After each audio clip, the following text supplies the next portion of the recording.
Hello' everyone, মোৰ চেনেললৈ আকৌ এবাৰ স্বাগতম জনাইছোঁ। আজি মই আপোনালোকলৈ মোৱা মাছেদি বনোৱা দুটা ৰেচিপি লৈ আহিছোঁ। প্ৰথমটো ৰেচিপি হৈছে আমি যিটো মাছ পাতত দিওঁ সেয়া, আৰু আনটো হৈছে আদা পাতৰ ৰসেৰে বনোৱা মাছৰ চৰচৰি। এয়া মই মাছ পাতত দিবলৈ প্ৰথমতে এখিলা কলপাত এইদৰে গেছত সেকি লৈছোঁ। এনেদৰে সেকি ল'লে আমি যেতিয়া মাছখিনি বান্ধি দিম তেতিয়া কলপাতখন ফাটি নাযায়। এয়া মই 250 গ্ৰাম মানৰ জোখত মোৱা মাছ লৈছোঁ। এইখিনি ভালদৰে পেটু কাঢ়ি লৈছোঁ আৰু ভালদৰে ধুই লৈ এইদৰে কলপাতখিলাত দি দিছোঁ। ইয়াত মই নেমু পাত দিছোঁ। নেমু পাত দিলে ইয়াৰ গোন্ধটো বিৰাট ভাল লাগে। আপোনালোকে ইয়াত নেমু ৰসো ব্যৱহাৰ কৰিব পাৰে। মই নাই কৰা কাৰণ ইয়াত মই খৰিচা দিম, আৰু ইয়াত আধা চামুচ মানৰ জোখত নিমখ দি এইখিনি ভালদৰে সানি লৈছোঁ। ইয়াত এতিয়া নেমু পাতকেইখিলা দি দিম আৰু কলপাতখিলা ভালদৰে বান্ধি ল'ম। ভিডিঅ'টোত দেখুওৱা ধৰণেৰে কলপাতখিলা এইদৰে মেৰিয়াই বান্ধি দিব। গেছৰ ওপৰত এখন কেৰাহী পাতি দিছোঁ আৰু গৰম হ'বলৈ দি এইদৰে মাছৰ টোপোলা দুটা দি দিছোঁ। 1 মিনিটৰ পিছত মই এটা ছাইড লুটিয়াই দিছোঁ। এইদৰে মাছখিনি ফ্ৰাই কৰি লৈছোঁ। এইখিনি মই আদা পাতৰ ৰসৰ লগত বনাম।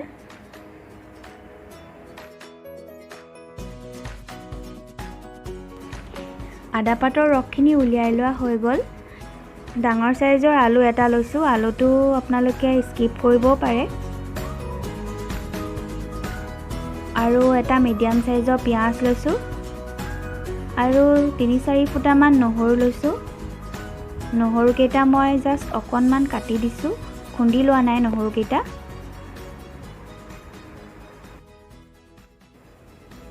মাছ ভাজি বাকী ৰৈ যোৱা তেলকণতে 1 চামুচৰ জোখত পাঁচফোৰণ দিছোঁ।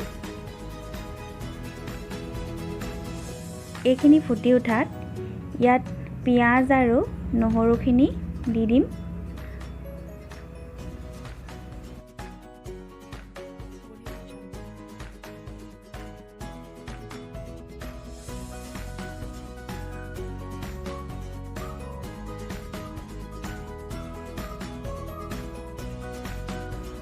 এইখিনি ৰঙচুৱা হোৱালৈকে মিডিয়াম ফ্লেমত ভাজি থাকিব।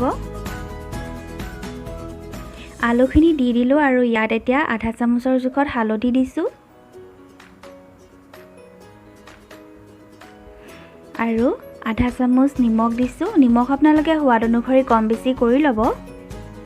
এইখিনি এতিয়া ভালদৰে সিজালৈকে এইদৰে ভাজি থাকিব।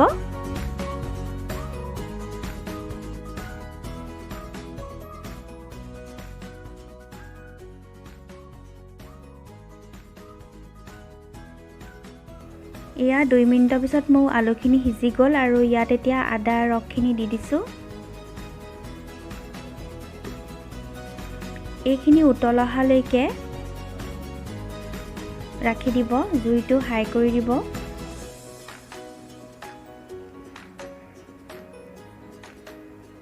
এয়া দেখিছে অলপ অলপকৈ উতল আহিছে। এতিয়া ইয়াত মাছখিনি দি দিম। ইয়াত আপোনালোকে ডাঙৰ মাছো দিব পাৰে, কিন্তু সৰু মাছ দিলে খাবলৈ অলপ বেছি ভাল হয়। বহুত ইজি বনাবলৈ, নহয়নে বাৰু? আপোনালোকে এবাৰ ট্ৰাই কৰি চাবচোন। এয়া মোৰ পাতত দিয়া মাছখিনি ৰেডি হৈ গ'ল। ইয়াৰ পৰা নেমু পাতখিনি আঁতৰাই লৈছোঁ।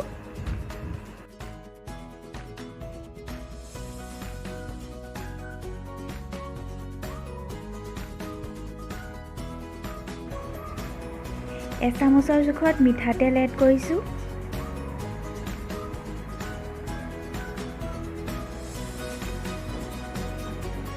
খৰিচা দিছোঁ 1 চামুচ।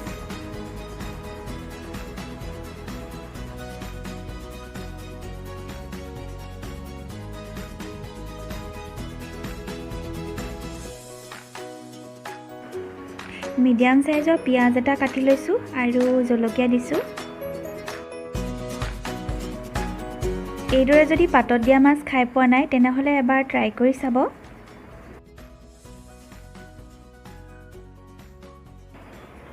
এয়া মোৰ আদা পাতৰ ৰসেৰে বনোৱা মাছৰ চৰচৰিকণ ৰেডি হৈ গ'ল আৰু লগত দিয়া মাছো। আশা কৰোঁ মোৰ এই ভিডিঅ'টো আপোনালোকে ভাল পালে আৰু যদি ভাল পালে মোৰ চেনেলটো লাইক, কমেণ্ট আৰু ছাবস্ক্ৰাইব কৰি দিব।